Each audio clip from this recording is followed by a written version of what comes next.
네, 오늘도 탄핵 관련 소식 그리고 정치권 소식 짚어보기 위해서 5명의 전문가들 모셨습니다. 오늘은 한 분 한 분 소개해드리도록 하죠. 제 오른쪽으로 여상원 변호사 나오셨습니다. 네, 안녕하세요. 소종섭 전 시사저널 편집국장 나오셨습니다. 안녕하세요. 송국건 영남일보 서울 취재본부장 나오셨습니다. 안녕하세요. 이종근 데일리안 논설실장입니다. 안녕하세요. 이수희 변호사 함께하십니다. 안녕하십니까. 네, 박근혜 전 대통령. 어제 헌재가 8명의 재판관 만장일치로 박근혜 전 대통령에 대해서 파면 결정을 내렸습니다. 어제 많은 분들이 보셨겠습니다만은 어제 그 역사 현장 먼저 보시고 함께 이야기 나누도록 하겠습니다. 청구인의 위헌 위법 행위는 국민의 신임을 배반한 것으로 헌법 수호의 관점에서 용납될 수 없는 중대한 법 위배 행위라고 보아야 합니다. 피청구인의 법 위배 행위가 헌법 질서에 미치는 부정적 영향과 파급 효과가 중대하므로 피청구인을 파면함으로써 얻는 헌법 수호의 이익이 압도적으로 크다고 할 것입니다. 이에 재판관 전원의 일치된 의견으로 주문을 선고합니다. 주문, 피청구인 대통령 박근혜를 파면한다. 네, 주문, 피청구인 대통령 박근혜를 파면한다. 참으로 역사적 순간이 아닐 수 없었습니다. 그 많은 사유 중에 결국 크게 보아서 한 가지인 거죠. 그렇죠. 네, 최순실을 위해서 그 사익 네. 추구를 위해서 대통령의 지위와 권한을 남용했다. 이런 얘기 아니었습니까? 그러니까 나머지 사유 앞에 3개 읽은 거 있지 않습니까? 네. 이러한 사유 블랙리스트랑 있었지만은 네. 그러나 그 소명 부족으로 됐죠. 증거가 예. 없다. 증거가 부족하다. 됐고 마지막에 최순실과 함께 어떤 미르 K스포츠에 관여했거나 네. 그다음 정호성 비서관을 통해서 공무상 기밀에 해당하는 인사 자료안 이런 걸 보낸 걸 가지고 어떤 국민 주권주의 위배로 본 거죠. 네. 국민들은 대통령을 그 선거로 뽑았지 최순실을 뽑은 게 아닌데 네. 최순실과 함께 우리 국민이 전혀 선택하지 않은 최순실이 대통령과 함께 국정을 나눠 가졌다는 거. 이 부분을 갖다가 어떤 국민 주권주의 위배로도 봤고요. 네. 그다음 또 한편 대통령에 대해서 이렇게 하면 우리 국민이 신뢰할 수가 없다. 대통령으로서 그 2가지 사유를 들었었죠. 예. 자, 근데 헌재가 어쨌든 특이했던 것, 대통령이 헌법 수호의 의지가 전혀 없었다. 네. 그걸 하면서 이제 검찰 수사, 특검 수사도 거부하고, 네. 잘못이 드러나면 그걸 은폐하고 비난하고 이렇게 해서 이제 보니까 계속해서 이 헌법 수호하려는 의지가 없었다. 네. 이런 것도 얘기 들었습니다. 그렇죠? 어제 그러니까 헌법 그 가치에 대해서 말씀을 굉장히 많이 했어요. 예. 이영미 소장이 헌법 수호, 헌법 의지, 헌법 가치 이런 이야기를 굉장히 많이 했고 결국은 처음에는 한 6대2 정도가 될 것이다. 예. 아니면 심지어 5대 2대 1 각각까지 그런 전망이 나왔지만은 8대 0으로 맞춰 모아진 것이 네. 아무래도 이 헌법 수호 가치, 헌법재판소에서 헌법 수호 가치에 대한 어떤 공감대가 형성이 되는 과정이 있었던 것 같아요. 네네. 그래서 처음에는 최순실이 이익을 위해서 대통령의 권한을 남용한 것은 예. 이것은 중대한 대통령의 헌법 위반이다 이렇게 본 것이죠. 네. 그리고 그다음에 놓은 게 국회가 탄핵 소추한 이후에도 헌법 수호 의지가 드러나지 않았다 이렇게 이야기했습니다. 이것은 뭐냐면은 적시를 했죠.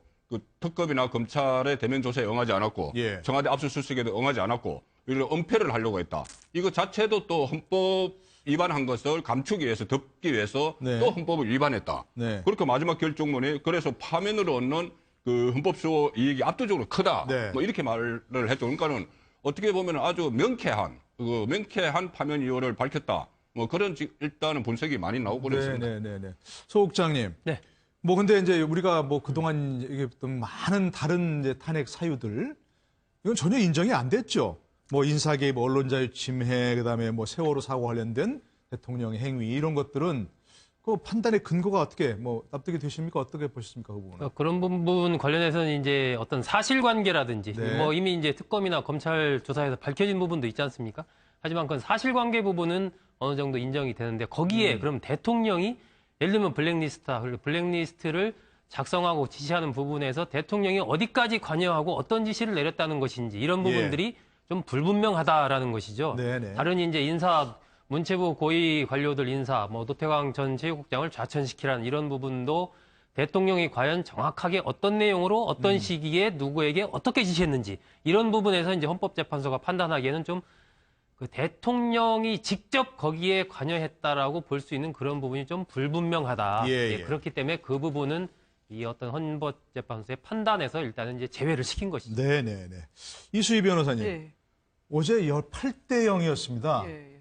일부에서는 이런 중대한 사건일수록 좀 재판관들의 다양한 의견, 다양한 시각이 좀 드러났어야 하지 않느냐 이런 생각도 있는데 그 부분은 어떻게 판단하십니까? 뭐 그 정도로 결정적으로 이렇게 뭐 모든 재판관들의 의견 일치를 볼 수 있는 그런 사건이었다고 보십니까? 그러니까 외려 이제 최근에는 그런 얘기가 있죠. 전원이치 결정을 내리는 것이 네. 그 국론 통일을 위해서 이렇게 분열을 막는데 통합을 위해서 더 낫다라는 의견들도 제법 있었어요. 네. 그래서 말씀하신 대로 그래도 소수 의견이 적극적으로 개진돼야 한다라는 의견도 있었고요. 네. 그런데 저는 어제 그 이정미 고난대행의 저 결정 요지 그 발표하는 걸 들으면서 이 재판관들이 그 심의가 진행되면 진행될수록 네. 한 곳으로 이렇게 그 심증들이 몰렸다 판단이 그러니까 네. 이견이 주고받아질 만큼의 그런 경론을 벌이질 않았나 보다라는 생각이 들었습니다. 외려 네. 그러니까 이 헌법 수호지가 약하다든가 뭐 그러니까 일련의 이 소추 이후에 보였던 대통령 측의 대응도 그렇고 소추 사유에서 나온 그 최순실과 관련된 국정 농단 부분에 있어서도 객관적인 증거로 봤을 때 이것이 뭐 소수 의견이 나올 만한 사정이 아니었다고 본 게 네네. 아닌가. 저는 그러니까 의도적으로 8대 0을 만들었다기보다는 외려 이견이 없었던 사안이 아닌가 저는 그렇게 판단이 듭니다. 네, 오히려 이제 그야말로 탄핵 사유가 인정된 것이 거의 확실하게 인정할 수 있었다 이런 말씀인데, 자 이종근 실장께 이런 말씀을 좀 의문을 좀 하고 싶은데, 네. 굉장히 특검에서는 네. 뇌물죄를 굉장히 중요하게 다뤘어요, 그렇죠? 네네, 그렇죠. 삼성 특검이란 말이 들 정도로. 그렇습니다. 근데 어제는 아예 그에 대해서는 뭐 언급 자체가 없었습니다. 네네. 이분은 아니, 어떻게 판단해요? 뇌물도 네. 이 5가지 사유 중에 하나였어요. 네. 뇌물 등 네네. 법률 위반. 그런데 어저께 이정미 권한대행이 쭉 읽어 나가면서 네. 위에 언론 자유 부분, 생명권 침해 부분, 뭐 이런 부분들은 다 얘기했죠. 네. 그런데 결정적으로 뇌물 부분을 건너뛰더니 바로 직권남용으로 갔단 말이죠. 예. 그런데 이거는 이 결정문에 사실은 나와요. 어떤 식으로 나오냐면, 네. 자, 지금 이 최순실의 이권 개입에 직간접적으로 도움을 준 피청구인의 행위는 네. 기업 재산권을 침해했고 네. 기업 경영의 자율권을 침해한 것이다. 네. 이렇게 지금 시각을 보였거든요. 헌법재판관은. 그렇다면 이게 지금 특검에서는 예를 들어서 삼성이 적극적으로 뇌물을 공여했다라고 보고 있는데, 네. 그러니까 그거는 뭐냐면은 이미 이게 다 9월 달에 드러났는데 삼성이 박상진 사장이 그 독일로 날아가서 이번엔 우회적으로 블라디미르라는 말을 공유하면서 우회적으로 한 것은 적극적으로 뇌물을 공유하려는 의도가 있던 것이다. 그렇죠. 이렇게 지금 판단하고 있는 것에 반해서 검찰은 강요에 의한 것이다. 네. 라고 지금 원래 특수본에서는 그렇게 지금 이 여죄를 하지 않았습니까? 네. 그리고 현재 삼성에서도 강요에 의한 것이다라고 지금 변호인단이 항변하고 하고 있고. 있죠. 예. 그런데 헌법재판관은 이 부분에서 이 부분을 아까 말씀드린 부분 기업의 경영권의 자율권을 침해했다라는 부분을 지금 적시를 했다. 그렇다면 앞으로 그러니까 그 재판에서 네. 삼성 측에서 이 부분을 갖고 사실은 부각할 여지가 충분히 있다라고 보여지는 거죠. 역시 헌재가 판단한 것은 이제 뭐 일종의 강요를 받아서 한 것이다는 그렇게 될 수 있다는 라는 말씀이죠. 뉘앙스가 지금 내포되어 있다라고 지금 잠깐만요. 해석할 수 먼저 좀 있다는 말씀 듣고 예, 예. 그러면 이게 좀 앞으로 형사재판 과정에서 이거는 헌재는 강요가 일종의 강요죄 성립할 수 있다고 본 것이라면 뇌물죄 부분 성립이 안 될 수 있는 거 아닙니까? 근데 어제 있죠. 예. 그 헌법재판소에서는 사실 사유가 지금 5개 아니었습니까? 네. 말하자면 뇌물죄까지. 큰 유형으로 봐서. 원래 이제 보통의 재판 같으면은 네. 그 중에서 인정되는 거, 어제 같으면 최순실의 국정농단, 예. 요것만 가지고 하고 나머지는 거의 발표를 안 하는 게 원칙인데 워낙 국민적 관심이 있으니까 예. 앞에 3가지는 안 됨에도 불구하고 발표를 해줬어요. 예. 그러면 왜 같은 맥락인데 예. 뇌물이 되든 안 되든 뭐 판단을 표시해야 될 거 아닙니까? 네. 근데 왜 안 했냐? 전직 헌법재판관한테 여쭤봤어요. 네네. 그러니까 그 답은 지금 재판소에서 법원에서 법원에서. 지금 뇌물죄인지 강요죄인지 네. 그게 재판되고 있는 과정에서 헌법재판소가 결론을 내려버리면 네. 어떤 식으로 결론 내리면 이 법원의 어떤 재판 과정에 네. 문제가 생긴다는 거죠. 이게 거꾸로 판단해도 그렇고, 네. 그러면 또 바로 판단하면 바로 헌법재판소에 했으니까 아주 쉽게 그냥 판단하는 거 아니냐. 네. 그런 말이 나올 수 있기 때문에 이게 강요냐 뇌물이냐 지금 불명하고 법원의 재판 과정에 있는데 네. 여기에 대해서 헌법재판소가 먼저 나가서 결론을 내리는 건 적절치 않다고 판단한 것으로 보인다고 예. 말씀하시더라고요. 예. 그다음 어제 저는 헌법재판소의 그 마지막 그 최순실 국정농단 예. 거기에 대한 판단 결과에는 저는 동의합니다. 예. 그게 잘하셨고 거기도 뭐 그 때문에 그게 인정되면 사실 뭐 파면 사유 되는 거죠. 탄핵 네. 사유 되고 하는데 헌법재판소가 이번 기회에 네. 어떤 태도를 분명히 해야 될 필요가 있다. 어떤 태도를요? 헌법재판 탄핵 절차에 과연 민사소송법이 준용될 것인지 네. 형사소송법이 준용될 것인지 이게 네. 둘 다 준용된다고 되니까 이게 완전히 그냥 어떤 심리 부분은 민사소송법을 준용해가지고 네. 그 대통령 대리인단이 증거에 동의하지 않은 증거도 전부 다 증거로 썼어요. 네. 그건 민사에는 그럴 수 있어요. 예, 민사소송은 판사가 직권으로 할 수 있으니까. 그러니까 증거 나오면 그게 상대방이 동의하든 안 하든 판사가 그걸 증거로 채택할 수 있는데 형사에서는 안 됩니다. 네네. 형사에 부동의하면은 그 말을 했던 증인들을 전부 불러가지고 그 진술 조서에 적힌 말이 당신 말이 맞느냐를 확인해야 돼요. 네. 그건 뭐 전문 증거라 그런데 예, 그거는 예. 뭐 그런데 그러면은 어제 절차가 그럼 이때까지 헌법재판소가 해온 절차를 보면은 네. 민사적인 냄새가 많이 풍긴다는 겁니다. 네. 증거 채택에서도 그렇고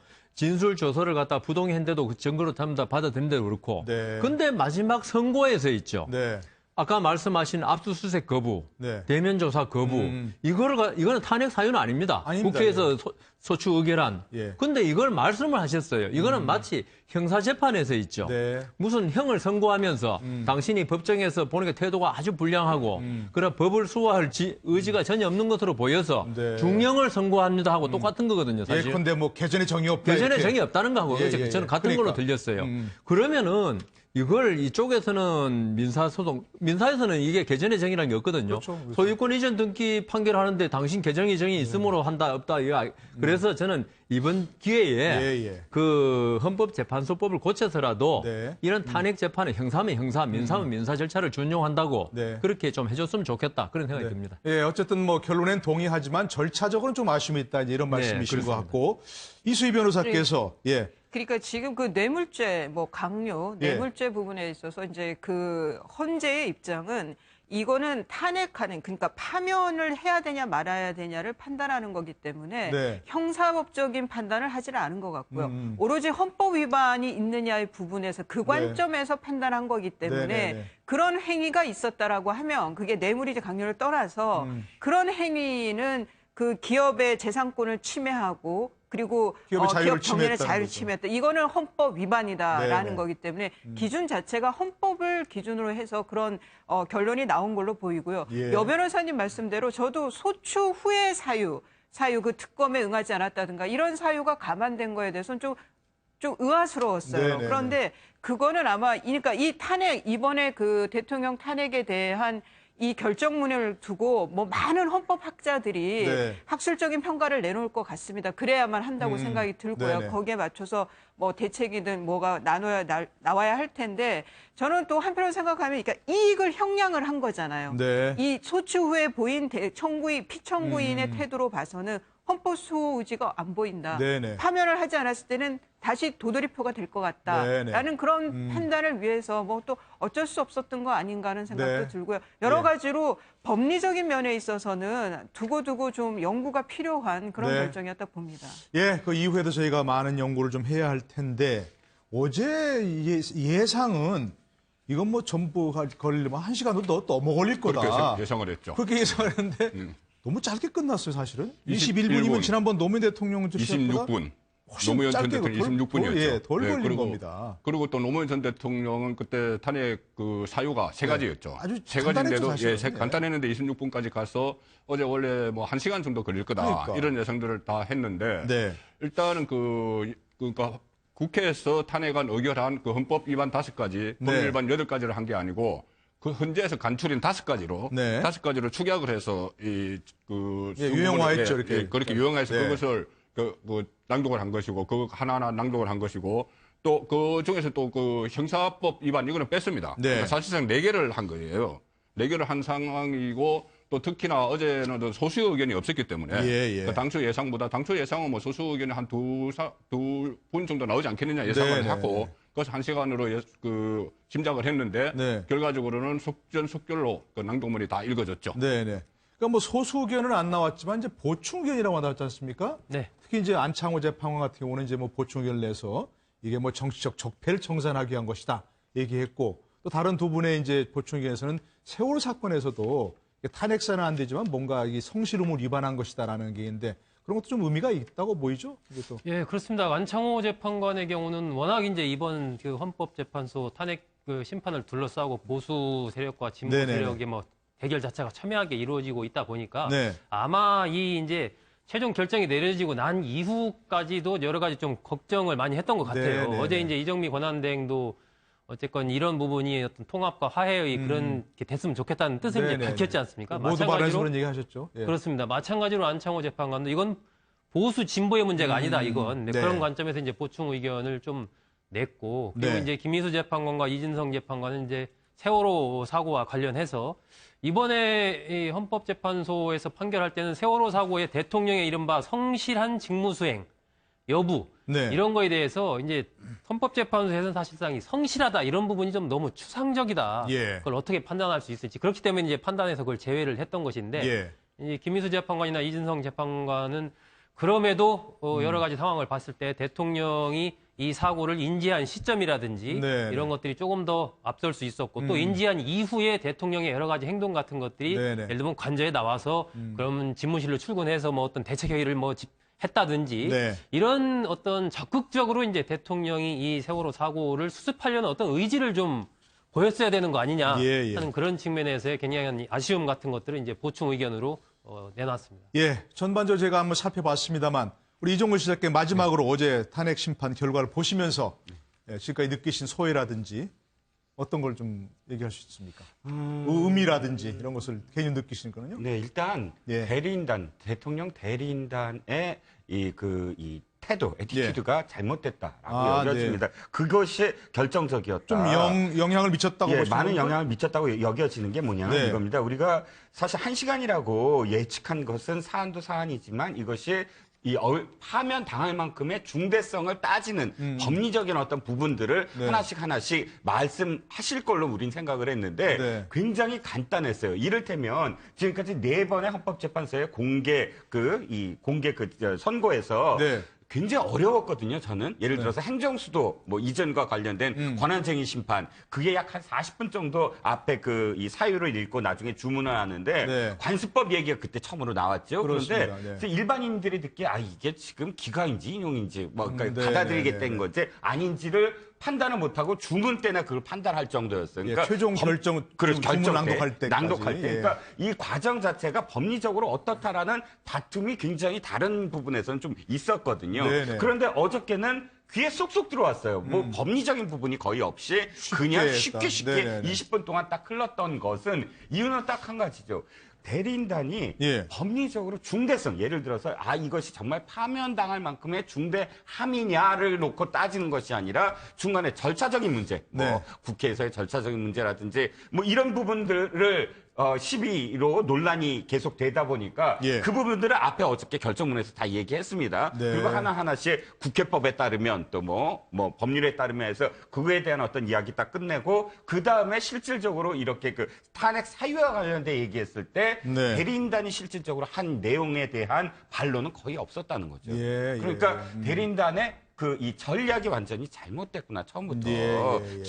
기각이 된 그러니까 처음부터 중대성에 대해서 법리 다툼을 제대로 벌였다면 네. 사실은 또 어떻게 될지 모르는 상황 아니었겠느냐라는 아쉬움. 저는 간단히 말씀드리면 예. 이종근 실장이 그러니까 이종근 시장께서 얘기하는 건 변호인의 네, 그러니까요. 역량이 상당히 예. 중요했다 이런 얘기인데. 근데요 재판해 보면요 네. 사실 변호인 영향은 크게 영향 안 미칩니다. 아 그렇습니까? 예, 제가 볼 때는 네. 재판부의 어떤 심정이 최초 이 사건이 소추가 의결되고 헌재로 왔을 때 준비 절차에서 이미 많은 결론이 났고 이미 심증이 형성돼 있었다. 그 중간에 네. 그 심리에 가면 증인들 전부 신문하면서 이미 다 났는 걸로 보입니다. 어제 그래서 그 변호인단이 그랬던 것도 뭐 영향을 전혀 없다고는 할 수 없지만은 네. 우리 판사들이나 우리 변호사들이 재판하면서 보면요 네. 결론은 중간중간에 거의 다 납니다. 예, 이 때문에 예. 물론 변호인단이 잘했으면 어떻게 될지는 모르겠습니다. 예, 아니, 알겠습니다. 대통령 그 쪽이 네. 완전 완패를 당했잖아요. 그렇죠. 완패를 8대 8대 완패를 당했는데 그 이유는 물론 그 변호인단이 대리인단이 접근을 잘못했죠. 처음부터 여론전에 치중을 하고 처음부터 뭐 어떤 절차상의 문제를 삼고 이것을 원천 모의다 해서 뭐 각하 이야기 나오고 했지만은 그 정체면은 박근혜 대통령의 인식이 있었던 거죠. 예. 이것은 거짓으로 쌓아올린 가공의 산이다. 그래 처음부터 이것은 내가 뭐 그 탄핵 대상이 아니다. 이런 인식에서 어떤 특검 수사나 그 검찰 수사에 응하지 않고 저 청와대 압수수색도 막고 이렇게 했기 때문에 그 부분까지도 헌법 예. 위반으로 들어가 버렸으니 그 부메랑이 돼버린 거죠. 네네네, 알겠습니다. 그 부분은 저희가 나중에 한번 또 이제 어떤 뒷얘기가 나오는지 살펴보도록 하고요. 이건 뭐 탄핵의 본질과는 관련이 없는 건데, 이정미 그 헌재수상 권한대행이 아침에 출근할 때 헤어롤을 이렇게 헤어롤이라 그럽니까? 그걸? 뭐 그걸 이제 머리에 이런 꽂고 나온 말을 사진이 써요. 돼 있었는데, 엄마들은 이 부분은 이제 그룹부라는 이수희 말을 변호사께 쓰죠. 여쭤봐야 되겠어요. 종종 있는 일입니까? 이런 뭐라고 것들이? 그런다고요? 그룹부란 말을 쓰죠. 이제 그룹부란 헤어롤이라면 말도 쓰는데. 일본말입니다. 예, 예, 그렇게 하는데. 그러니까 네. 이 파마 머리를 좀 이렇게 푸는 때 쓰는 건데 네네. 아마 정말 경황이 없었던 것 같아요. 네, 정신이 네. 없는 상황에서 저 당일날 어제 출근을 한 것 같습니다. 근데 저 모습이 뭐 아주 댓글이 뭐 수천 개가 그렇다 그러죠. 달렸던데, 수만 개가 달렸던데요. 네. 그게 좀 안타깝게도 박근혜 전 대통령의 세월호 7시간에 올림머리 20분 네. 그거하고 또 이제 아주 대비가 됐던 거고요. 네네네. 뭐 마음이 급한 것도 있었을 거고 이정미 재판관이 그만큼 부담을 느꼈다라는 것도 엿볼 수 있는데 의외로 또 그 결정문을 읽을 때는 네. 정말 침착하고 냉정하게 네, 읽는 네. 모습을 보고 글쎄 이 뭐 재판관은 재판관인데도 제가 이제 여성이라고 매료해서 죄송하지만 네. 정말 저는 이번에 여성의 그 일하는 여성의 참다운 모습을 네, 보여줬다는 네, 네. 면에서 또 한편으로는 굉장히 예. 뿌듯해요. 뭘 암시하려고 그랬던 건 아닌 거죠? 저 위에 저기 두 개가 팔. 예, 예. 뭐 그런 말도 있고 그거를 댓글에서 올리셨군요. 예. 예. 알겠습니다. 저는 예. 저 판사할 때 저 정도까지 중요한 재판 안 해봐가지고 정신이 네, 저렇게 네, 없었나 기억은 뭐 나지 않는데 네, 네, 네. 가끔 그 전철역을 뭐 사건 생각하다가 놓친 수는 가끔 있었습니다. 그러니까 보통 있죠, 그러고. 예, 그냥 뭐 지나쳐버리고 한 예, 소리 있는데 예. 저 정도까지 했으면 이정미 소장이 예. 어제의 그 선고에 얼마나 신경을 썼는지 집중하고 예, 있었다. 집중하고 있었는지가 드러나는 것이어서 예, 예. 한편으로는 참 경외스럽기도 하고 네. 한편으로는 안 됐기도 합니다. 예. 순환을 많이 당했죠. 이정미 대행 같은 경우에. 예, 뭐 심지어 뭐 신변의 위협을 느끼고 그러니까요. 그 자택 주소까지 공개가 되고 자녀단의 미용실 공개가 되고 그러니까요. 또 그 부군 남편이 뭐 통진당원이다. 예. 뭐 이런 소문도 들었는데 그건 가짜 뉴스라는 실제로 거고요. 확인해 보니까는 남편이 그 숙대 경제학과 교수였고 예, 예. 뭐 그런 여러 가지 순환을 그 많이 당했지만 어쨌든 그 재판 진행 과정을 보면은 예. 상당히 중심을 많이 잘 잡고 진행을 했던 거는 뭐 맞는 것 같아요. 예, 헌재 재판관들이 어쨌든 뭐 수고를 많이 하셨다는 걸 보신데, 자, 당사자인 박근혜 전 대통령 어제 뭔가 좀 한마디 메시지를 내놓으실 거 아니겠느냐 그런 생각도 있었고, 네. 그죠? 그런 바람도 있었고, 지금까지도 침묵을 지키고 계십니다. 뭔가 이제 너무 충격적이었다 말을 잃을 정도로 그런 얘기도 있고, 뭔가 이건 불복하려는 의사표시 아니냐 이런 얘기도 있는데 어떻게 보십니까?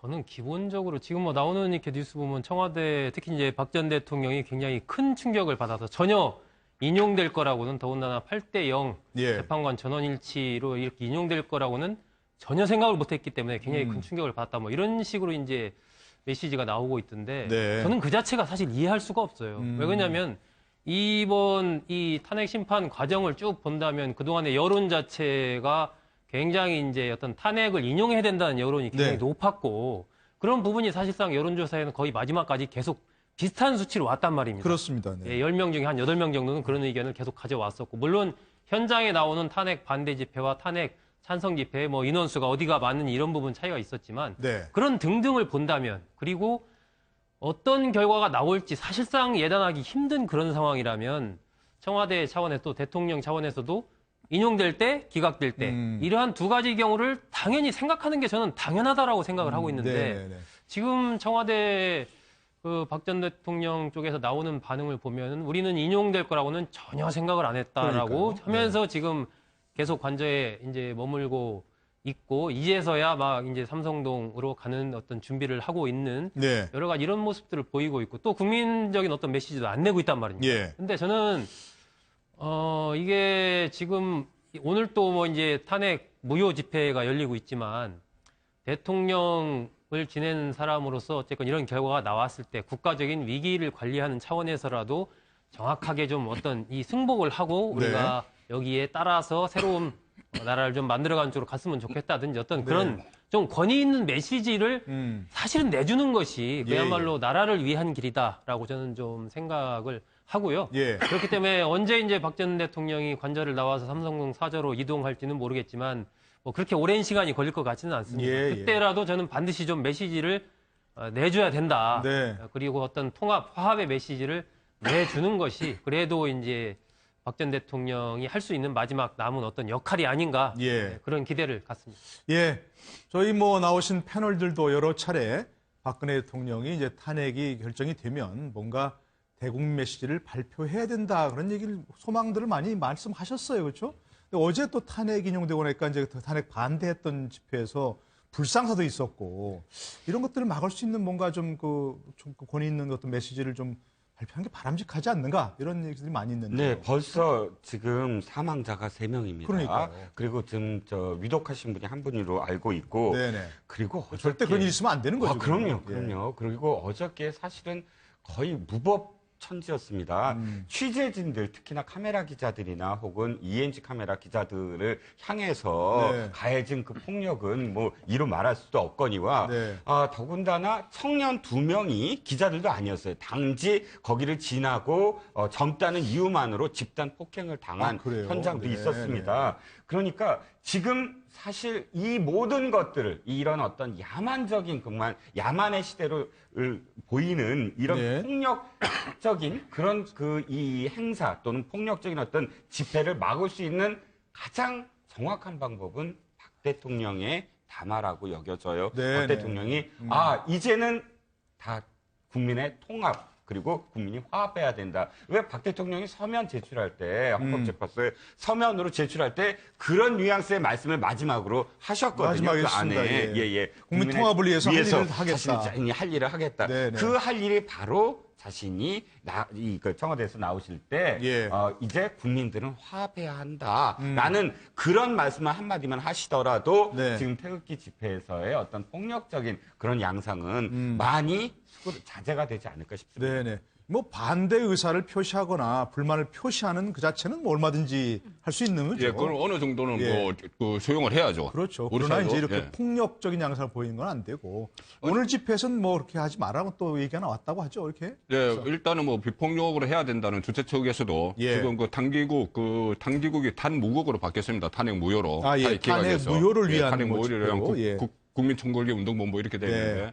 오늘도 그 주최 측에서는 좀 강한 발언도 나왔어요. 그 어떤 정치 세력화해야 된다는 말까지 나오고 여기서 뭐 무효다, 그 저항운동을 해야 된다는 이야기도 나왔지만은 일단은 그 폭력을 행사하면 안 된다. 그 기자들과 또 경찰과 충돌하지 마라. 이런 자제하는 이야기도 나왔는데 그래도 다만 이 격렬하게 반대하는 세력은 아직은 있어요.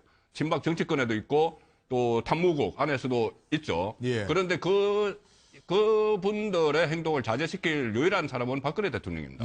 박근혜 대통령께서 뭐 지금 언제 삼성동 자택으로 갈지 모르지만 심지어 뭐 평일날 새벽에 가실 거다. 뭐 경호 문제 때문에 그런 이야기도 나오고 있어요. 그리고 뭐 버티게 하는 거 아니냐. 뭐 이런 말까지 나오는 상황에서 일단은 저는 개인적으로는 뭐 청와대에서 정리할 거 있고 하면은 하루 이틀은 있을 수 있다고 봅니다. 근데 다만 오해가 쏟아지고 있죠. 무슨 뭐 자료다 없애려고 하는 거 아니냐. 그리고 뭐 청와대 농성하는 거냐 이런 식의 이야기까지 나올 정도면은 삼성동 자택이 제대로 아직 미처 정지가 안 됐어도 그쪽으로 옮겨 쓰는 게 맞고 그리고 옮겨 쓰는 과정에서 분명히 메시지를 저는 던져야 된다고 봅니다. 일단은 본인이 어떤 많이 억울한 면은 있겠지만 본인 입장에서 그래도 박근혜 대통령 하면 애국심 아닙니까? 애국심의 발로를 마지막으로 한번 해서 특히 본인을 지지하고 이 탄핵에 대해서 반발하는 핵심 세력들에게 메시지를 좀 보낼 필요가 있다고 저는 봅니다. 저는 송 부부장 말씀 중에 이제 전해드린 말씀 같은데 뭐 증거 없애려고 했냐? 그런 지적이 나오고 있죠. 그런 오해가 나오지만 증거 없애려면 벌써 작년 12월 9일부터 얼마나 많은 시간인데 지금까지 안 없애고 이제 없애려고 하겠습니까? 알겠습니까? 그건 아니고요. 박 대통령에 대해서 지금 이런 상태에서 어떤 메시지를 발표하라고 말하는 것도 사실은 지금 힘든 일 아니겠습니까? 네. 지금 우리도 뭐 조그만 재판 져도 사실 심적 충격이 큰데 네. 이렇게 큰 재판을 졌는데 그 하는 건 힘드는데 그렇다 하더라도 있죠. 예. 인간의 위대함은 사실 역경 속에서 나오거든요. 그렇습니다. 어떤 힘들 네, 때 네, 네. 그 진정한 본 모습이 나오는데 뭐 잘 됐을 때 큰 소리치고 환호작용하는 건 누구든지 할 수 있는 겁니다. 예. 그렇지만 이렇게 힘들 때 정말 자기가 그 힘들 때 네. 어떤 그 반대쪽의 의사를 표시해 주는 거 네. 이건 정말 그 위대하다는 느낌을 받거든요. 그러니까 대통령이셨으니까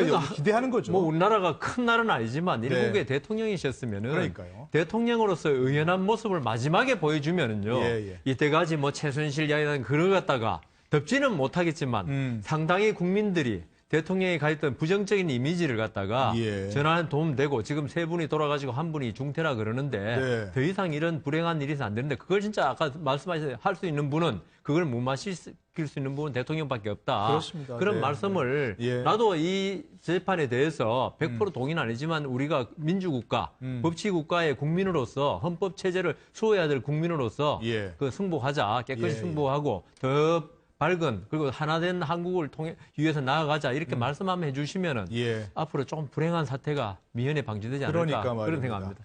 그런데 이제 오늘 아침자 신문을 보신 분들도 이제 있겠습니다만은 지금 그 대통령 측 대리인단에서 일부 광고까지 하면서 불복하겠다고 나옵니다. 혹시 법률적으로는 불복할 수 있는 방법이 사실 뭐 있습니까? 어떻게 그러니까 이제 보십니까? 재심이 가능하냐 아니냐도 우선 다툼이 있는데 네. 이제 통진당 해산 때 재심을 한번 청구를 했다가 각하가 됐죠. 네. 이건 이제 탄핵 심판도 이제 헌재가 유일한 그 심판 기관이고 그러면 저는 재심은 뭐 불가하다는 판단이 듭니다. 다만 네. 이걸 계속 재심 얘기를 하는 것이 혹시 그분이 뭐 무슨 정치적인 어떤 뜻이 있어서 이렇게 그 탄핵 무효를 뭐 그 본인의 어떤 선거 전략으로 가져가는 거 아닌가라는 저는 그런 좀 뭐 심한 생각까지도 네, 드는데요. 네. 이거는 이시훈 전 그 감사원장께서 이제 그 이 탄핵 심판의 마지막 이제 선고자에도 참석을 해서 들으셨는데 그분의 말씀이 좀 시사하는 바가 크다고 보입니다. 그러니까 이시훈 전 그 감사원장께서도 민사소송법의 정말 대가시잖아요. 예. 탄핵의 그러니까 심판이 좀 더 고려가 됐으면 그러니까 시간이 좀 더 긴 상황에서 됐다라면 좋겠지만 그러니까 결과에 대해서는 아쉬워하시지만 네. 그래도 우리는 법치주의를 지켜야 되기 때문에 결과에는 승복해야 한다. 네. 앞으로는 공개적인 이 판결에 대해서 공개적인 비평은 하지 않겠다라는 뭐 언론 인터뷰를 하셨더라고요. 네네. 저는 그것이 정말 그 법조인들에게 특히 피청구인 대리인단에게 시사하는 바가 정말 크다는 생각이 듭니다. 네네. 네, 예. 지금 재심을 요구한 것까지는 사실상 헌법적인 어떤 그런 과정을 네. 그러니까 받아들이겠다. 그리고 재심을 신청해 보겠다. 이렇게 지금 받아들일 수가 있는데 그 법적인 절차를 이용하겠다는 거 예, 아니에요? 그렇죠. 그러니까 안 된다고 하더라도 어쨌든 네네. 뭐 지난번 통진당 때도 예. 재심을 청구했잖아요. 그렇습니까? 거기는 어쨌든 뭐 그 각하가 되더라도 그런데 문제는 김포무 변호사 이제 바뀌었습니다. 재심 청구하겠다는 게 아니고 네.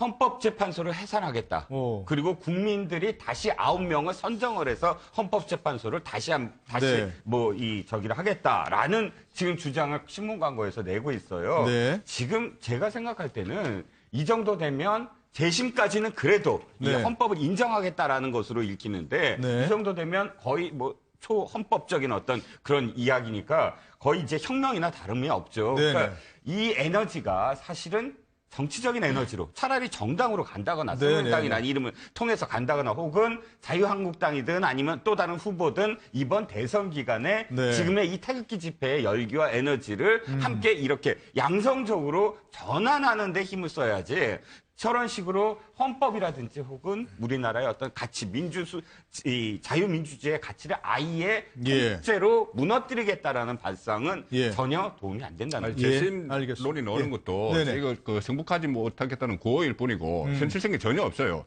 물론 법적으로도 현실성이 없지만 그렇죠, 예. 가령 뭐 재심을 돼서 예. 그러면은 이 탄핵을 한 게 무효가 된다. 그럼 대통령직 복귀를 할 수가 있습니까? 예, 그러니까. 60일 내에 대통령 선거 치러서 새로운 대통령이 있는데 네네. 거기서 복귀를 할 수가 없는 것이죠. 예. 그러니까 이것은 단순히 어떤 뭐 불승복을 위한 예. 구호 정도에 그칠 수밖에 없는 이게 일종의 이제 예. 그 사회 심리학적으로 보면은 편향 동화 현상입니다. 그러니까 편향 동화 현상 예, 그런 용어가 있는데 이제 비슷한 생각을 가진 사람들끼만 모아놓으면 네네네. 이게 점점 이제 극단으로 가는 거예요. 그게 마치 뭐 전체적인 여론인 것처럼 그렇습니다. 생각한다면. 그것만이 진리고 나머지는 진리가 아닌 그렇게 돼버리는 거예요. 이게 이제 지금 본다면 처음에는 예를 들면 탄핵에 우리는 반대한다. 이렇게 했다가 네. 그 다음에는 이제 가면서 헌법재판소 재판관들을 믿을 수 없다. 뭐 이렇게 이제 가면서 오늘 이제 김평우 변호사 그 광고를 본다면 헌재 해산을 요구하며 새로운 헌법재판관 9명을 지명해서 다시 심판할 것을 요구한다. 예. 이게 이제 점점 이렇게 극단으로 가는 것이거든요. 예. 그러니까 왜 이렇게 극단적인 현상이 일어나는가? 이것이 그 비슷한 분들끼리 모여서 계속 이렇게 얘기하고 우리가 여기 승복할 수 없어 이렇게 하다 보면 점점 이제 극단적인 방법이 나오는 것인데 네. 문제는 이렇게 됐을 때는 다수의 이 상식적인 대중들로부터는 점점 멀어져 가게 되는 것이죠. 네, 반대로. 네. 그렇기 때문에 저는 뭐 일정한 어떤 일종의 우리가 담배를 끊었을 때 나타나는 금단 현상처럼 지금 헌재의 탄핵 심판 결정이 이루어진 이후에 어떤 충격이 있기 때문에 네. 이런 주장이 뭐 하루 이틀은 갈 수 있겠지만은 네. 뭐 이렇게 다수 국민들의 어떤 지지를 받기는 어렵기 때문에 예. 조만간 또 새로운 국면이 또 대선 국면이 펼쳐지고 이러면 예. 또 사그라들지 않을까 뭐 그런 예상이 예, 됩니다. 그렇게 기대를 하고요.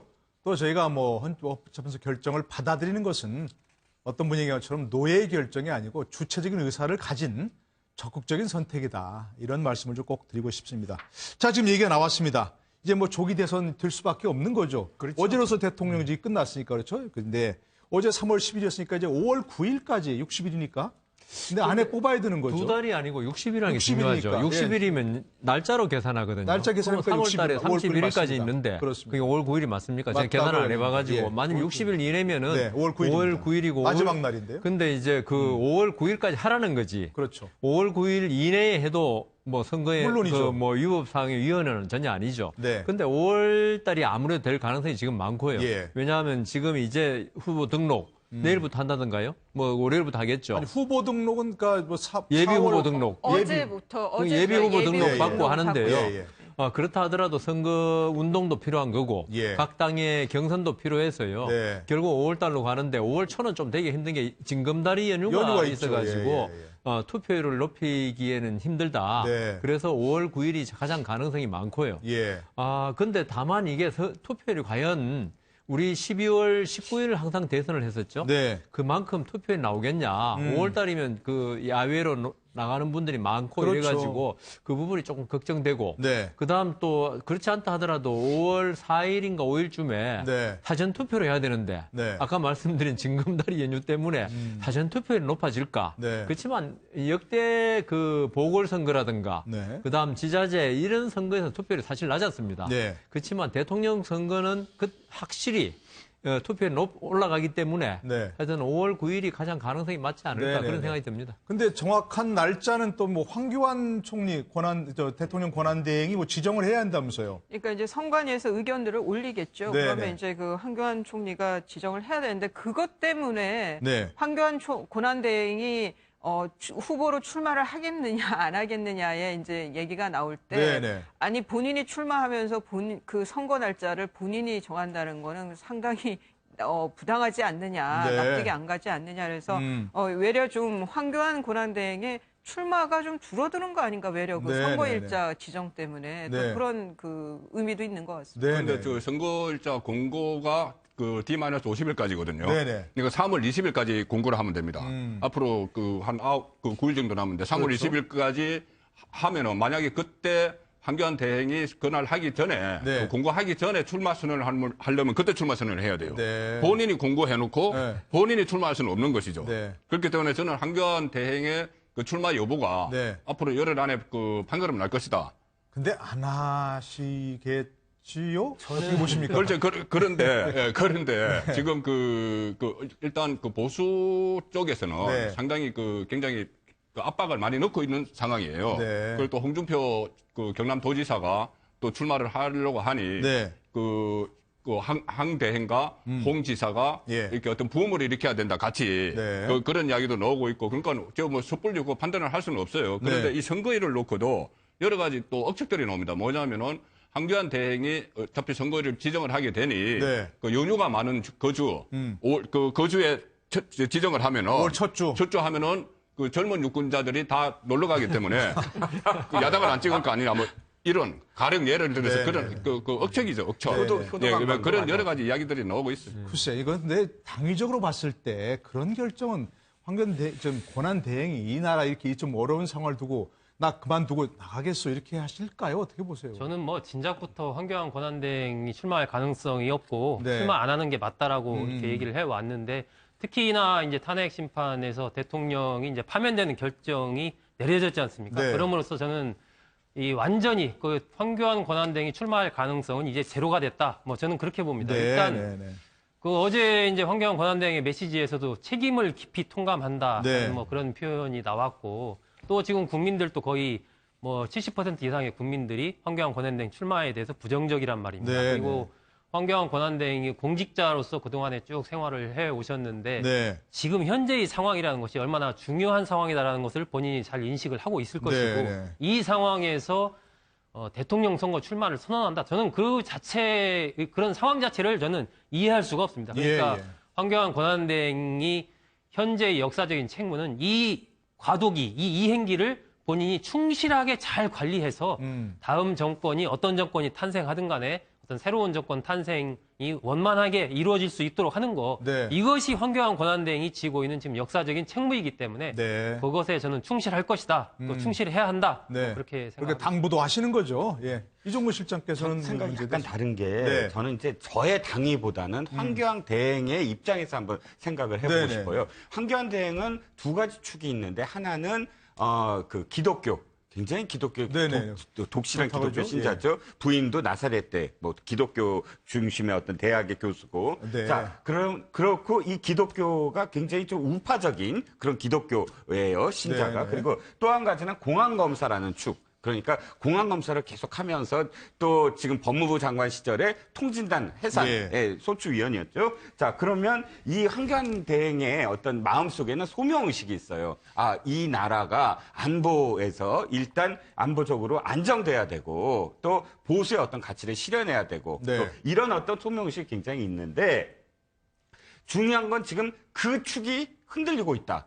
그것도 지금 황교안 권한 대행의 입장에서는 네네. 본인의 권력력 이상으로 아 이게 내가 혹시나 이 짐을 이 독배를 받아야 되는 게 아니냐 네. 이 고민을 하고 계시거든요. 네. 자 저는 지금 아마도 그러니까 월요일 날 정기적으로 발표되는 여론조사 결과가 굉장히 중요한 관건이 되리라고 네네. 봅니다. 좀 전에 왜 70% 말씀하셨는데 그 여론조사는 사실 좀 의미가 좀 없는 게 네. 어저께 발표가 되자마자 몇 시간 만에 그냥 500명의 모집단으로 발표한 거예요. 그러면 첫 번째 질문이 이번 탄핵 인용에 대해서 찬성하느냐 반대하느냐부터 네. 시작을 하거든요. 그렇기 때문에 탄핵 인용에 대한 그 충격을 그대로 직설적으로 나온 그런 여론조사 결과라고 보고 네. 지금 왜 갤럽이라든지 리얼미터, RN서치가 이 2, 3일에 걸쳐서 1000명 모집 단위로 하는 정기적인 여론조사가 있지 않습니까? 네. 어저께는 긴급하게 한 거고 정기적인 여론조사 결과의 추세선이 어떻게 되느냐. 그래서 월요일 날 만약에 지금 정체되어 있는 황교안 총리의 권한대행의 이 지지율이 네. 지금 반등의 어떤 기미가 보인다. 네. 그러면 아마도 고민하는 예. 고민하는 일주일이 될 것 같습니다. 어쨌든 앞으로 더 이제 좀 지켜봐야겠습니다만 조금 전에 말씀하신 것 가운데 이제 우파적 기독교라면 좀 오해의 소지가 있을 수 있겠습니다. 기독교는 뭐 우파도 있고 좌파도 있을 수 있으니까요. 개인적 의견이시라 저희가 생각하고요. 예. 저는 좀 논리적으로 예. 황교안 총리가 출마하면 안 된다는 게 네. 결국 황교안 총리는 있죠. 그럼 과연 예. 박 대통령의 잘못에 대해서 아무런 책임이 없느냐? 네. 박 대통령만 잘못했고 나는 잘했는데 이렇게 한다면 나오셔도 되죠. 그리고 음. 근데 민주국가의 어떤 선거라는 건 있죠. 네. 과거의 그 선거 전에 어떤 행동에 대해서 결국 평가받는 거거든요. 예. 뭐 앞으로 비전에 과거는 묻지 말고 앞으로의 어떤 행동에 대해서만 아까 우리 이종근 실장님 잘 말씀하셨는데 어떤 안보라든가 이것만 평가한다면 황교안 총리 뭐 나올 수도 있겠죠. 그렇지만 저는 민주국가의 선거라는 건 항상 과거에 대한 어떤 평가가 된다고 봅니다. 네. 그 선거란 자체가. 그런 상태에서 박근혜 대통령의 어떤 진짜 뭐 실정 중에 최고의 실정을 한 거 아닙니까? 네네. 여기에 대해서 황교안 총리가 나는 아무런 잘못 없어. 네. 이러면서 나온다면 그런 논리밖에 안 되는 거죠. 네. 예, 나는 그 뭐 한계 없어. 한계 없어도 안 되죠, 사실은. 네. 한계 있다면 책임 같이 져야 되는 아까 거고. 뭐 저기 보지만 무거운 책임감을 느낀다. 그러니까 하셨으니까요. 느낀다면 나오시면 안 된다는 예, 거죠. 알겠습니다. 다만 개신교- 그것이 그 말씀이 맞지만은 네네. 다만 이 대통령 탄핵에 반대하는 그 민심도 있기는 있거든요. 네. 그 크기는 뭐 어떻게 뭐 다 평가가 다르겠지만은 그것도 민심입니다. 하나의 민심인데 그 민심을 대표해서 뭐 출마를 할 수도 있는 것이지 그것을 뭐 네. 원천 봉쇄해버린다는 것은 네. 이것도 민주국가가 아니죠. 뭐 본인의 선택에 달린 거겠죠, 역시. 그러나. 근데 예. 이제 그 아까 황교안 권한대행 그 개신교죠, 개신교. 네. 개신교 아주 독실한 어떤 신자. 네, 네, 최근에 제가 그쪽 좀 아시는 분 만났는데 지금 개신교 내에서 황교안 권한대행 반대 움직임도 상당합니다. 예, 예. 그러니까 그 부분은 이렇게 좀 전체의 어떤 지지를 받고 있는 것은 아니라는 거죠. 상당히 네. 좀 어떤 소수파적인 뭐 물론입니다. 그런 측면이 좀 예. 있는 것 같습니다. 예. 자, 그런데 이제 하나의 변수가 될 수 있는 부분이 또 있는 것 같습니다. 박근혜 대통령이 이제 자연인으로 돌아왔으니까 검찰 수사를 받아야 됩니다. 근데 검찰 수사 과거에도 봤지만 이런 대선 국면에서 전직 대통령을 이제 뭐 소환해야 되겠죠. 무슨 청와대로 간다는 얘기 할 수 없으니까. 이런 것이 하나의 또 변수가 될까 봐 걱정하는 분들이 많이 있던데. 그러니까 이제 이 대선 전국에서 변수가 되기 때문에 아마 지금 뭐 여당 야당이 없지만 예. 이 이젠 기존에 다 야당인 셈이죠. 예. 근데 기존의 야당이었던 뭐 민주당이라든가 뭐 예. 국민의당은 심리적으로 부담스러울 수는 있을 거예요. 네. 대통령을 포토라인에 세운다는 게. 근데 문제는 이재용 부회장의 재판이 걸려 있는 거예요. 네. 이걸 뇌물죄로 기소를 해놨는데 음. 그러면 그 받은 사람을 조사를 안 하고 네. 그냥 둔 채로 준 사람만 재판을 한다? 저는 그것도 상당히 이례적이고 이례적이 좀- 있을 수 없는 예, 일이죠. 예. 문제가 있는 거죠. 그렇죠. 그래서 지금 대선 전국 변수를 봐서는 정치적인 해석 때문에 수사가 늦춰질 수는 있지만 네. 하지만은 그 이재용 부회장의 그 재판 때문에라도 저는 대선 전국 안에서 네. 수사가 불가피할 거라는 생각이 듭니다. 다만 그 포토라인에 어떻게 뭐 세울 거냐 이런 거는 정치권에서 좀 네. 예민하게 반응을 하겠죠. 네네네. 우선 그렇다면 좀 신속하게 수사해서 결론을 빨리 그렇죠. 내야 된다 이런 요청이 있을 수 있고 예, 두 번째는 만에 하나 과거 노무현 전 대통령처럼 이렇게 뭐 포토라인에 서서 수사를 받을 때 이것도 뭐 전국 상황에 큰 영향을 미칠 수 있지 않겠냐 하는 게 있을 수 있을 텐데. 그렇죠. 일단은 오늘 검찰에서 나오는 이야기도 네. 그 특수본에서 그 수사를 속전속결로 하겠다는 이야기가 나왔어요. 네. 그러니까 빠르면 뭐 이러면 3월 말까지도 그 수사 마무리하겠다는 이야기가 예. 나왔거든요. 그런데 이 수사를 그렇게 조기에 마무리할 수 있을지 이 방대한 그 사건들이 있는데 예. 그런 문제가 되면은 결국은 대선 전국이 본격화됐을 때로 들어갈 수뿐이 없는 상황이 됩니다. 네네. 그러면은 지금 말씀하신 대로 가령 뭐 박근혜 전 대통령이 포토라인에 서고 네. 또 어떤 사법 처리를 받으면은 이것이 물론 민심이 어떻게 움직일지 몰라요. 그것 때문에 보수가 결집을 할지 아니면은 보수가 보기에도 너무 민망하다. 자기감이 든다 해가지고 또 뭐 그 대선 오히려 과정에서 부정적이 부정적일 될지. 수도 있지. 네. 이 민심을 이제 정치인들이 어떻게 만들어 가겠죠. 네. 그 보수 정치인들 만들어 가는데 어쨌든 그런 상황이 대선에는 영향을 주게 되면은 예.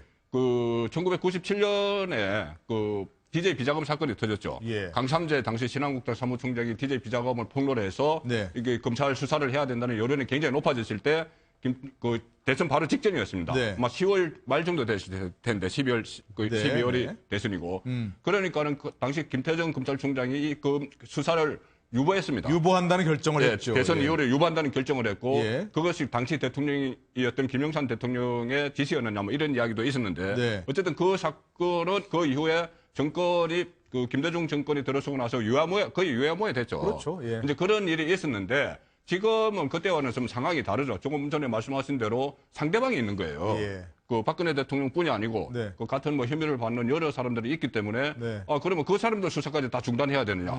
또 이런 문제도 생기죠. 네. 생기기 때문에 어쨌든 이 제일 좋은 것은 네. 그 대선 종국이 들어가기 전에 수사를 마무리 짓는 게 제일 좋은데 네. 물리적으로 그게 지금 불가능할 것 같으니 불가능할 것 같으니 어떤 이 부분도 네. 뭐 대선 주자들끼리라든지 정치권에서 네. 좀 정치적인 그 타협이 좀 필요하지 않느냐. 근데 지금 그게 참 그렇게 말이죠. 이게 해버리면요. 그러니까 이것도 정치적인 문제가 돼버립니다. 검찰 검찰 수사에 네. 어떤 정치권이 개입해 버리면 정말 더 큰 문제 생길 수 있어서 그러니까요. 거기에 왜 그 정치권이 사법권의 행사, 준사법권이라고 그러잖아요. 네네. 그 감내나 변화를 하면 오히려 국민들의 어떤 의혹을 더 받고요. 그러니까. 그래서 저는 지금 이게 상당히 법대로 해야 되는 겁니까? 예, 법대로 또 해야 되는데 네. 이 법대로 하자니 또 문제가 생기고 그러니까 말입니다. 정말 그 다음 이 검찰이 뭐 조속히 한다지만 말은 그렇게 했는데 네. 과연 말대로 조속히 될까? 네. 그리고 조속히 됐을 때 네. 과연 이 정치권이 다 바라는 것일까? 속으로는 진심으로는. 네네. 그래서 저는 아까 우리 이수희 변호사님 말씀 듣고 그 이재용 부회장 사건하고 네. 제일 관련이 많은데요. 물론이죠, 영인부. 이걸 어떻게 해야 되나? 네. 그러면 이재용 부회장을 보석으로 일단 그러니까 병보석 이런 게 아니고요. 네. 이 재판 박근혜 대통령 수사 때문에 왜냐하면 6개월 그 구속 기간 만기가 있으니까 네, 네. 일단 해놓고 그다음 재판을 이제 그 박 대통령 수사를 한 다음에 병합해서 할 하겠다. 것이냐 어. 이게 정말 큰 문제 같아요. 검찰총장으로 제가 임명해드리겠습니다. 그러면 어떤 결정하시겠습니까? 잘 모르겠는데요. 그렇게 하면 안 되죠. 검찰총장 안 하겠습니다. 안 하게. 예. 이수희 변호사는 검찰총장이라면 어떤 결정하시겠어요? 저는 저는 안 할 것 같아요. 일단 유보한다? 예, 문제는 지금 그러니까 증거가 지금 청와대에 압수수색이 돼야 된단 말이죠. 네. 증거 때문에라도. 그런데 지금 저 청와대가 비어 있는 상황에서 네. 권한대행 압수수색 응하지 않을 것 같고. 네. 그리고 말씀하신 대로 이재용 부회장은 또 특검에서 기소를 했기 때문에 네. 1심이 3개월 안에 끝나야 돼요. 네, 맞습니다. 근데 또 예. 대통령은 또 이 검찰에서 기소를 하게 되면 6개월이 또 적용이 되고. 네. 그래서 같은 걸로 겹치는 혐의 사실은 많지만요. 예. 그래서 말씀하신 지금 여 변호사님 말씀을 하시니까 그러면은 이재용 부회장 재판을 그러면은 그런 경우에 중지를 할 수가 있나요? 그러면? 보석을 내주고 보석을 일단 재판을 갖다가 추정하면 되죠. 기일을. 네. 하여튼 예, 알겠습니다. 이 부분은 또 너무 깊이 들어가면 어려우니까 근데 이 저는- 법과 정치 문제가 참 엇갈리는 아주 또 딜레마 상황 같습니다. 저는 뭐 너무 어렵게 생각할 필요는 없지 않나 어렵게 생각하지 싶습니다. 말고. 일단 저는 3월 말까지 네. 이 박근혜 대통령에 대한 수사 조사를 네. 끝내는 것이 국가적으로 좋다라고 생각을 합니다. 근데 만약 왜냐하면 박 대통령께서 못 나가겠다 이렇게 하시면 어떻게 해요? 또 어디를 못 나가겠다고. 검찰이 또 소환하면 소환하는데 이제 그때는 이제 현직 대통령과 전직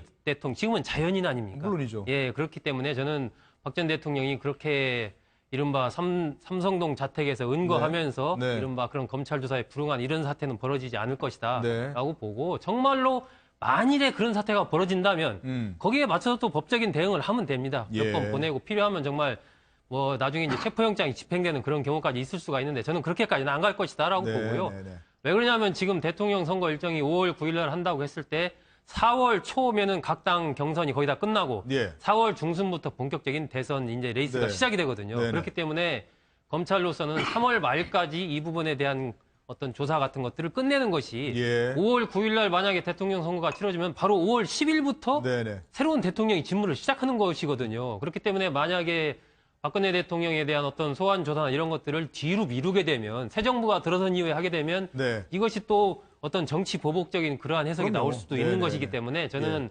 3월 말까지 이 부분을 끝내는 게 맞고 그리고 네. 지금 박근혜 대통령의 경우는 전 다른 대통령의 경우와 좀 다른 것이 워낙 이번 사안에 대해서 이게 직권남용 포함해서 뭐 공무상 비밀 누설 또 뇌물 문제 이런 등등에 대해서 보수 진보를 떠나서 이 굉장히 많은 분들이 비판적인 시각을 가지고 있기 때문에 네네. 저는 뭐 소환하고 이런 부분이 엄청난 어떤 정치적인 파장을 일거나 그렇지 않을 것이다. 예. 이미 국면 자체가 전직 대통령이 됨으로써 완전히 새롭게 네. 달라졌다라고 보기 때문에 네. 검찰이 저는 좀 빨리 이 수사를 하는 게 예. 필요하다 이런 생각을 어쨌든 늘 하는 얘기지만 뭐 좌고우면하지 말고 법대로 처리하는 게 가장 좋겠다 이런 생각이 드는데요. 자, 탄핵 직후 여론조사 지금까지도 다 그랬습니다만 보수의 괴멸이라고 할 정도로 보수가 다 추락하고 있습니다. 자, 그렇다면 이대로 간다면 이 선거 해보나 마나일 것 같은데 보수는 전혀 이 희망이 없나요? 또 뭔가 또 변화할 가능성이 있나요? 어떻게 보세요? 자, 이제 두 갈래 길이 있습니다. 네. 자, 지금 인물 발언 구도인데, 예. 자, 탄핵 결정 이후에 구도가 어떻게 바뀔 것이냐. 네. 자, 한 축은 이겁니다. 자, 이 김종인 전 대표가 네. 비상대책위원장이 자유한국당 임명진 위원장하고도 지금 오찬을 했어요. 함께. 일찌감치 탈당하시고 지금 뭐 아주 광폭 행보를 그렇죠. 하고 강폭 있어요. 행보인데 지금 국민의당의 손학규 지사라든지 이런 분들은 다 짐작이 갔는데 임명진 위원장까지 만났다? 네. 이건 굉장히 의미심장하다고 봐요. 네, 네. 그러니까 전체 구도를 뭐 보혁 구도가 아니라 네. 개헌 대 반개혁. 그 어허. 반개혁의 세력에 자유한국당까지도 집어넣어 버린다면 네. 굉장히 이 구도가 또 달라질 것이다. 네. 라는 한 축. 아니면 이 월요일 날 황교안 총리의 어떤 뭐 예를 들어서 그 지지율이 네. 뭐 두 자릿수를 넘어서는 어떤 반등을 했다. 네. 그렇다면 또다시 보역구도로 완전히 그 구도 자체가 제3지대 이런 거 없이 보역구도로 바뀔 가능성이 있다. 그러니까 네, 네. 이 두 갈래 길 전부 다 사실은 자유한국당이나 바른정당은 바라보고 네, 네. 있는 것이 아니냐. 네. 이렇게 보였습니다. 그런데 한 가지 뭐 예. 좀 생각이 났는데 네. 박근혜 대통령이 수사에 응하는 게 네. 좋을 것 같아요. 검찰 수사에 검찰 수사에. 이제 총장 하시겠습니까? 예, 또 뭔가 아이디어가 생기신 것 같아요. 검찰총장의 입장이 아니고 네.